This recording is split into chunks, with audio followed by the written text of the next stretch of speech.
Esoknya, belum ada balasan juga darimu. Aku tak lagi bahagia di pagi itu. Jujur, aku menjadi sangat khawatir. Aku takut terjadi hal-hal buruk padamu. Lalu kualihkan ketakutanku dengan mulai mengerjakan apapun yang bisa kukerjakan saat itu. Hingga tak terasa siang pun tiba.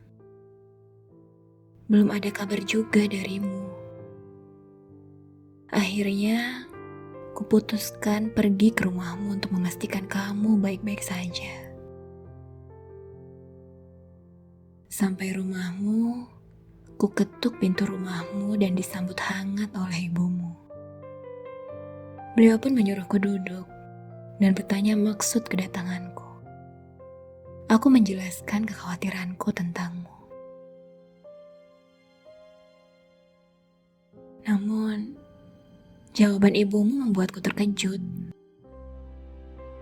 Katanya kamu sudah pulang ke rumah 2 minggu yang lalu.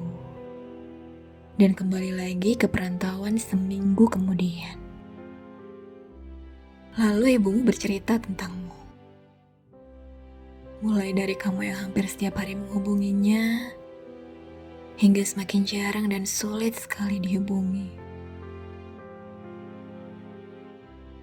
Kuperhatikan matanya mulai berkaca-kaca, tapi beliau berusaha menutupinya dengan mimik bahagia. Aku paham sekali apa yang dirasakannya, karena aku pun merasakan hal yang sama. Apa itu?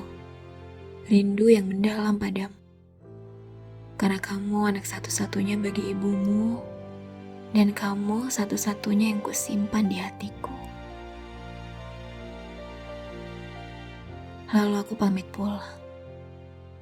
Sepanjang jalan pulang, pikiranku kacau. Kacau balau. Kacau sekali. Ibarat benang kusut, pertanyaan kenapa mulai bermunculan dalam benakku. Kenapa kamu tidak ke rumahku? Kenapa kamu tidak memberiku kabar? Kenapa kamu tidak membalas pesanku? Aku berusaha mengurai apa yang sebenarnya terjadi padamu. Hanya satu jawaban yang muncul, yang cukup menenangkan pikiranku. Oh, mungkin dia sangat-sangat sibuk. Ya, sepertinya begitu dan memang begitu. Bahkan, orang tuanya saja diperlakukan seperti itu. Apalagi aku yang hanya, sudahlah.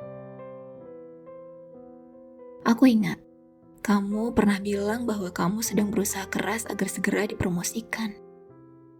Aku ingat, waktu itu aku terus memberimu semangat dan berdoa pula untuk kerja kerasmu. Sebulan berlalu dan kamu masih belum menghubungiku. 2 bulan berlalu dan aku masih menantimu dengan cemas.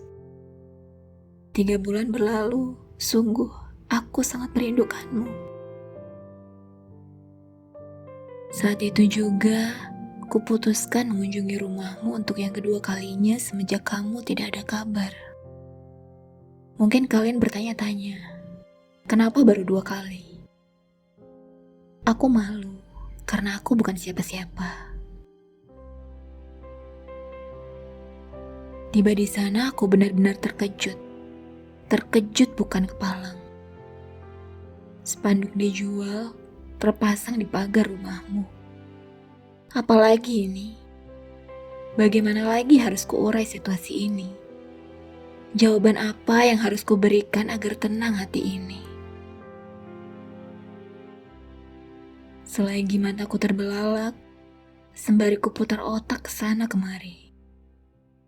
Tiba-tiba seseorang menepuk pundakku. Aku terkejut dan berbalik. Ternyata aku mengenalnya. Dia adalah teman sekolahmu. Aku pernah bertemu dengannya sekali. Saat acara Agustusan di kampungmu.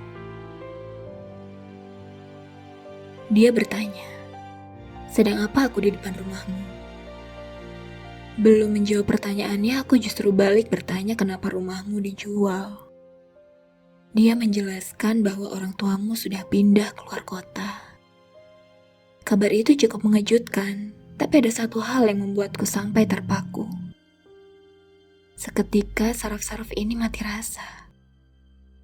Katanya, kamu sudah menikah sebulan yang lalu.